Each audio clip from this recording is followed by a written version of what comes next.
Hey, it's Noisy Andrew, and welcome to the internet.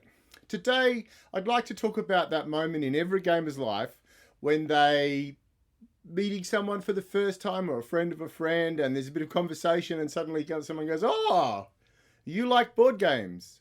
And they immediately think of this or this or this. Well, today I'd like to talk about why I wouldn't want to play these games. You could bend my arm with some of them, but definitely not this one. Probably. And also, I'd like to suggest a few games, one for each, that I think replace these games, are better fun, are better value, and have more engagement with the people around the table. Let's start with this one here. On your turn, you roll a die, you move along a track, and you'll get choices on the track because the board is shaped like a wheel, the whole pie thing, and you'll get to answer a question read by someone else. But by the end of the game, you'll have had to answer a question in every category and get them right, and then answer another question, depending on the version you have, to win the game. So if you're playing this game with someone who knows everything about everything, then probably the only fun you're going to have is just hanging out with your friends. That's okay. But you're not going to have fun with the game, and that seems like a bit of a shame. So let's move on to the next one. In this game, you better be a damn good drawer. And if you can't, then, well, good luck with you. You and your partner are going to have a tough time. And in fact, some of the plays in this game, other people just get to sit out and watch. And probably you want to keep people involved in a game for as much as possible of the time. It's not player elimination, but it is like, oh, you guys just wait over there while we do our bit. I don't feel that is like a particularly good thing in a lot of games, especially not a party game. And I would definitely call this a party game. And in the last game, one of my pet hates, I don't even like to call this a game. I actually think that this is an exercise. You roll your dice, you move along a track, and you don't get to choose where on the track you go. You just A to B. And then you buy the property if you can afford it. Because if you can't, then good luck trying to win the game. You should buy everything you come across. Spend all your money. That's how capitalism works. Put it all on black, I guess. Or red, whatever. And then it's someone else's go. And you have not made a choice. Not a meaningful choice. You could choose not to buy the property, but that's not going to get you anything. There is an auction in this game that occurs occasionally, but I've never seen very many people use it. And that is, if you don't buy the property, you get to become the auctioneer and someone else gets it for the highest bid. Which actually, that's actually fun. But how many of you have actually... blah, blah, blah. But how many of you have actually used the auction rule when you play this game? So, which games would I suggest instead? Well, for this one here, there's a fantastic game by a bloke whose name that's hard to pronounce, Vlada Schwartl. I hope I got that right. Called Pictomania. And in Pictomania, you don't have to be a good drawer or a good guesser or anything. You just play the game. In fact, this is a game that you could conceivably play with two people, and you can't do that with the game we were originally talking about. And why does this work? Well, while you're drawing, you're also looking around to see what other people are drawing from a set of subjects that have already been prescribed. And the minute you think you can guess what someone's drawing, you put your token in front of them to show that you guessed first. That's worth points. And in fact, the minute you finish drawing, there's some bonus tokens in the middle of the table. You can just grab them. So if you decide to draw nothing almost, you can grab a bonus token and guess on a few other people's things and score some points. Everyone's involved all the time. It's actually crazy fun. This is a great game. I can recommend it unreservedly. So let's talk about the next game on our list. Quiz games are fun party games, which are usually enjoyed by people. But if you happen to be playing with someone who knows everything about everything, you're going to feel like a bit of a goose, or just at least be extremely bored. You know that time when you're playing that game that seems to have dragging on because you're not engaged and you just wish it would hurry up and end. Quiz games often feel like this. So how would we fix that? Well, in Wits and Wagers, every answer is a number. So you don't have to know a name or a place or a thing. You just need to guess a number. And, closest number to the answer will be correct.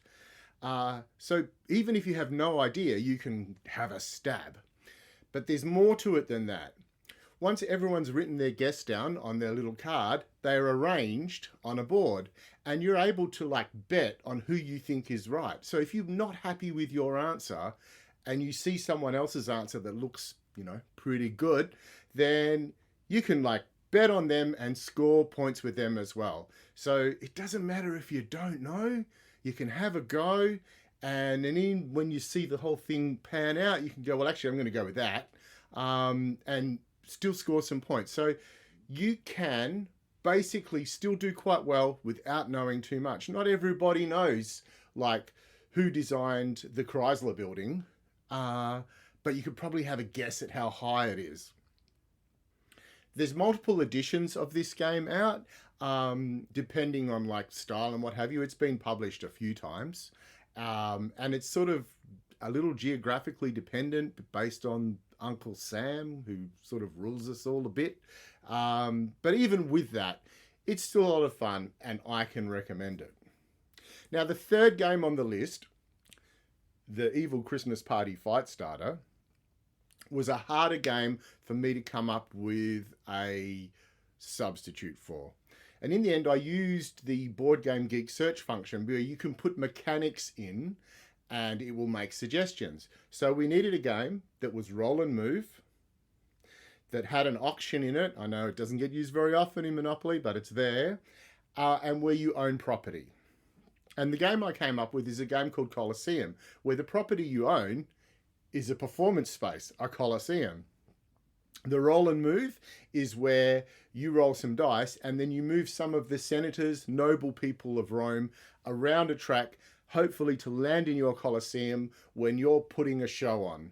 And that's how you score points.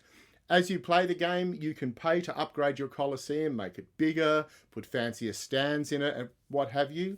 And they will also score you more points. Now, the shows you put on, there's a little card you have with the menu of all the shows and the performers and various infrastructure needs that you will have to put this show on. And at the beginning of every round, you will get a chance to bid on, the lions, the gladiators, the poet, the horse and carriage, all the things you need to put on your show, the Flaming Valley of Venus or whatever. You get to do 3 shows in the game and your highest scoring show is your final points. This is a great game. I'm pretty sure you can still get it. I'll put a thing up here, maybe, if you can or you can't. I should have checked before I did the video. But this game completely trumps the Monopoly game that, was on the original, oh, you're a gamer, this is what you like.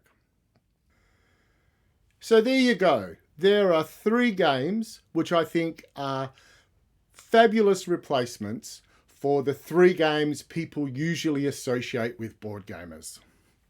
I'm interested if you think these are good replacements. Comment below if you've got other ideas. And if you find yourself in this situation where someone is like, oh, you're a board gamer, share them the video if you like it. So thanks for coming this far on the video and watching me ramble on about board gaming stuff. You know I love to do it. And you'll also notice it's religious festival time, let's call it. And if you're an atheist or someone who just finds that a little bit overwhelming, I get you. The religious overtones in it are grate on me a little bit. Undertones, overtones, more undertones in Australia, really. But anyway, I have a bunch of t-shirts left on the rack from when we printed t-shirts a long time ago in the beginning of Party Meeple, a few years back. And now they're odd sizes because the large and the extra large are pretty much all gone. I don't think I have any of those left, but I have a bunch of 2XLs, which is why this looks like a tent on me. a couple of 3XLs, and a bunch of smalls and mediums. And I will give one away to one of the commenters below. Anyone who puts a comment in, I'll roll the dice and post you a t-shirt anywhere in the world as a thank you for making it to the end of the Party Meeple video. The other thing you could do is maybe go to the Party Meeple website and buy one of my little games. They're free to post around Australia. I think I charge $5 only to post them to New Zealand and anywhere else in the world. Look, if you buy a couple of them, we'll keep the cost of postage down. Thanks for watching, and do have a happy Santa Fest.